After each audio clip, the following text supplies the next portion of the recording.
da entrevista do NGT Notícias de hoje é o combate à corrupção. Eu converso com o jurista e presidente do IBEDAFT, Dr. Quioche Arada. Olá, Dr. Quioche, um prazer recebê-lo aqui no espaço do NGT Notícias. Prazer é meu, Viviane. Doutor Quioche, vamos começar a nossa conversa aí falando sobre corrupção e a Operação Lava Jato, né? O procurador da Lava Jato perdeu o mandato de deputado federal. O Tribunal Superior Eleitoral entendeu que Dallagnol burlou a lei da ficha limpa, se licenciando do cargo no Ministério Público antes do tempo previsto para fugir de investigações. Dallagnol foi duro nas críticas, diz que a decisão do TSE foi uma retaliação do governo Lula e que lugar de corrupto não é na presidência. Foi correta a decisão do tribunal, doutor Quioche? Foi um golpe aí no que foi chamada de República de Curitiba, né? O juiz Moro, considerado suspeito pela Suprema Corte, e as suas decisões anuladas, né? E agora o procurador aí, que seria ficha suja. Viviane, eu acho que essa decisão foge do parâmetro da normalidade, porque o que a Lei Complementar 64, modificada pela Lei Complementar 135, prescreve como inelegível é o fato de qualquer pessoa que esteja no exercício da função venha perder a liberdade de exercer essa profissão por decisão do colegiado da classe, né? Por infrações disciplinares, o que não aconteceu. Isso é o que está no artigo 1º, inciso 1º, letra M, né? Da Lei Complementar 135. Agora, se ele pediu exoneração antes de abertura do processo disciplinar, ainda que você possa imaginar que ele tenha feito isso para escapar de uma possível condenação, isso não está tipificado na lei. Em matéria criminal e também em matéria de infração administrativa, a interpretação é restrita. Você não pode fazer uma interpretação ampla, de sorte a abranger aqueles fatos não elencados na lei que define a infração. Então, evidentemente, aí houve uma dupla presunção dos ministros do Superior Tribunal Eleitoral. Primeira presunção, que aqueles 49 ou 50 sindicâncias e reclamações iriam se converter num processo administrativo disciplinar. Segunda presunção, uma vez instaurado o PAD, ele seria condenado à perda da função pública. Entendeu? Então, são esse tipo de presunções que a lei não admite, né?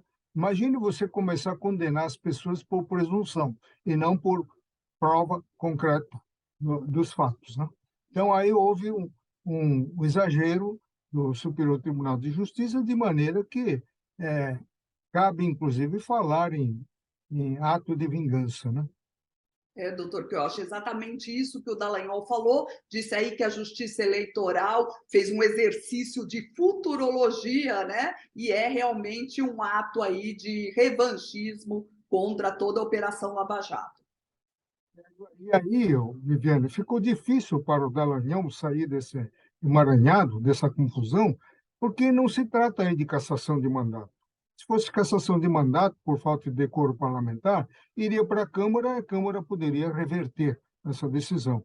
Mas aí foi declaração do estado de inelegibilidade, que opera efeito para trás. Desde então, desde que ele registrou a candidatura, era um registro inexistente, nulo. Então, aí fica difícil o recurso extraordinário nesses termos.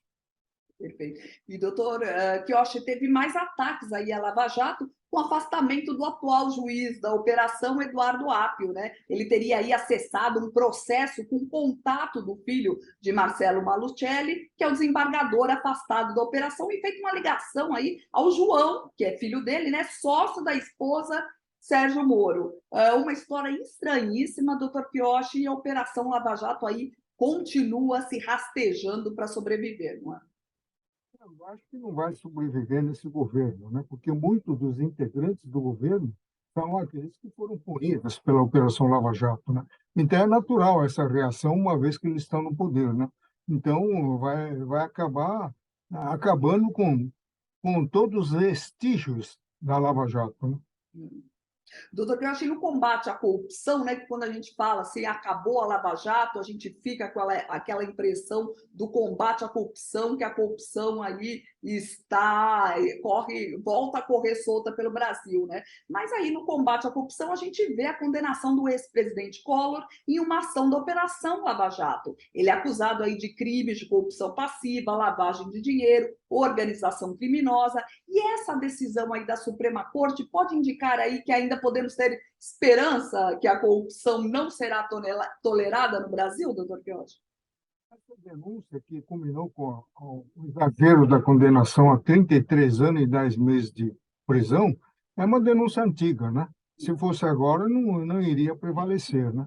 Então, agora, o que ah, estamos verificando é sinal de impunidade da corrupção, né? Você vê aí pela modificação da lei das estatais, você vê pela aprovação hoje do novo arcabouço fiscal, que é uma sutil facada na lei de responsabilidade fiscal, entendeu? Então, eu acho que a corrupção está sendo alimentada, inclusive, por instrumentos legislativos, né? Doutor Caju, o senhor citou aí o arcabouço fiscal, foi aprovado o arcabouço fiscal na Câmara, né? E o presidente da Casa, o Lira, considerou a aprovação do texto como positiva para reafirmar que o Brasil não abriu mão aí do teto de gastos. Foram feitas algumas mudanças no texto, é verdade. Mas, na sua opinião, as novas regras fiscais são suficientes para passar essa ideia aí de que o governo Lula terá responsabilidade com gastos públicos? Claro que não, né?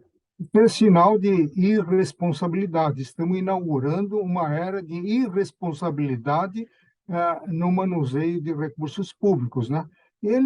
O governo matou dois coelhos com uma cajadada, né?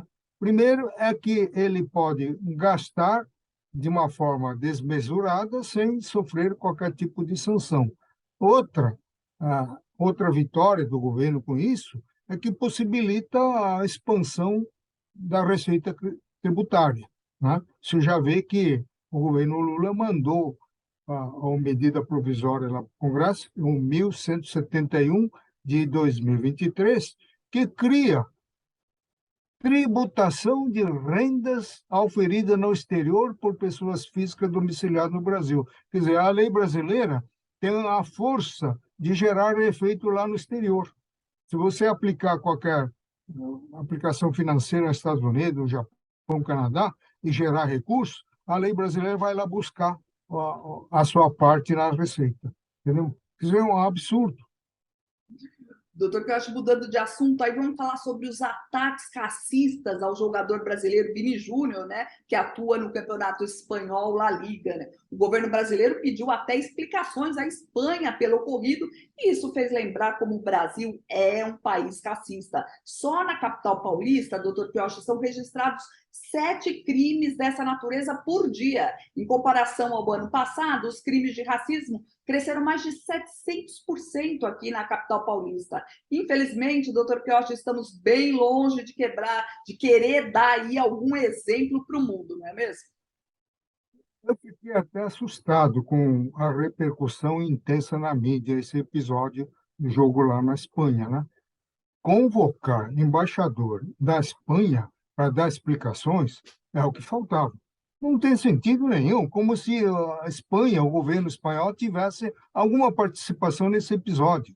Então, isso é pura demagogia, de um lado, e de outro lado, é uma forma de camuflar, disfarçar o racismo que jaz na mente de todo brasileiro. O Brasil é um país racista, de forma estrutural, entendeu? Aqui não há apenas ofensas ao jogador. Aqui vai muito além, aqui parte para assassinato, agressões físicas, até assassinato, como no caso daquele lá do negro que foi assassinado lá no Carrefour, entendeu? Então, isso é bem pior do que você xingar alguém no jogo de futebol, onde as emoções naturalmente afloram. Doutor Pioche, ainda falando sobre isso, né, a gente vê que na Espanha, a polícia espanhola acabou identificando com câmeras e com vídeos dos próprios torcedores que fizeram imagens dos cassistas, que fizeram ofensas ao Vini Júnior, e conseguiu prender cada um desses jogadores, né? E aqui no Brasil as leis são suficientes aí para barrar essa escalada racista que o Brasil também vem sofrendo? Eu repito o que eu disse. O racismo aqui no Brasil é estrutural. Não há lei que consiga acabar com o racismo. Por mais que você criminalize, combine penas altíssimas, o racismo vai continuar porque o racismo faz parte do brasileiro, da formação do brasileiro. Tem natureza estrutural. Isso foi comprovado por Fernando Henrique Cardoso, por Florestan Fernandes, há décadas atrás, atendendo uma recomendação da ONU para investigar o racismo estrutural no Brasil. E a gente vê mesmo, né? Porque depois que injúria racial foi considerada aí equiparada ao crime de racismo, mesmo assim a gente vê aqui na capital paulista e em todo o Brasil, né, o aumento no número de casos aí de crimes de racismo, né? Viviane, então, antes de o Brasil começar a bradar aí por fora contra o racismo, tem que consertar a sua casa, não é? Tem que acabar com o racismo aqui no Brasil. Depois você vai reclamar lá no exterior. A mesma coisa é reclamar da guerra da Ucrânia, lá não sei o quê, pregando a paz, se aqui dentro não temos paz. Aqui estamos vivendo uma época de perseguição, uma época de prisões e tudo mais. Quer dizer, primeiro tem que consertar a sua casa, para depois ver a casa dos outros. Doutor Quiochi, falando agora sobre a lei das fake news, né? As big techs se movimentam aí para barrar qualquer regulamentação nas redes sociais. Em reunião aqui no Brasil, representantes aí da União Europeia ficaram surpresos como o lobby das plataformas no Brasil tem sido duro, né? Na Europa, dizem, já havia um consenso da sociedade sobre a importância aí de barrar crimes de ódio e notícias falsas na rede.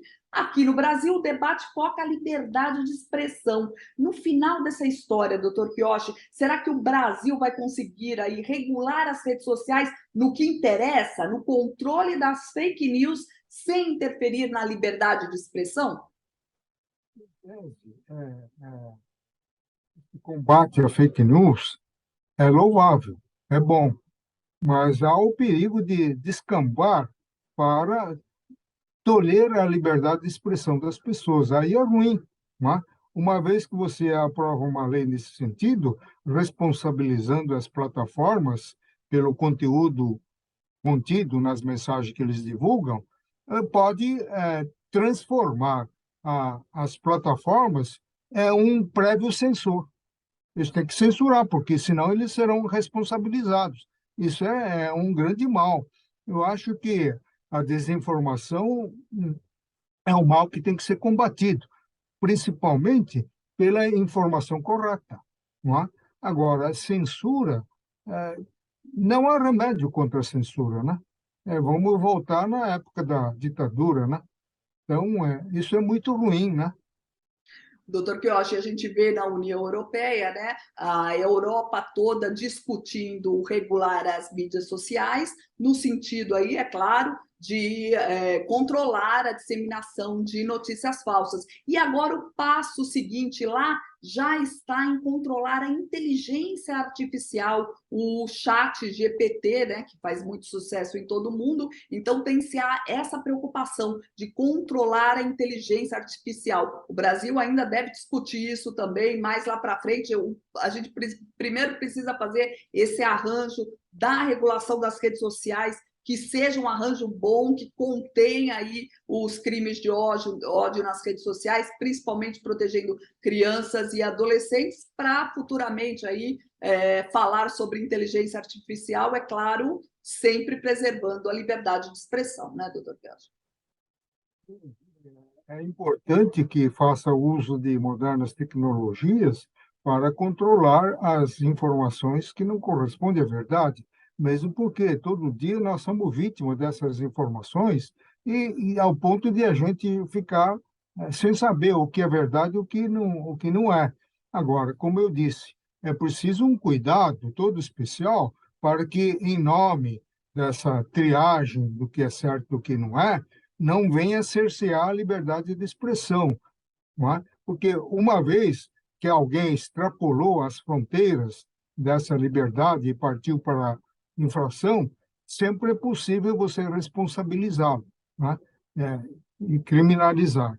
Agora, censura prévia não tem remédio, né?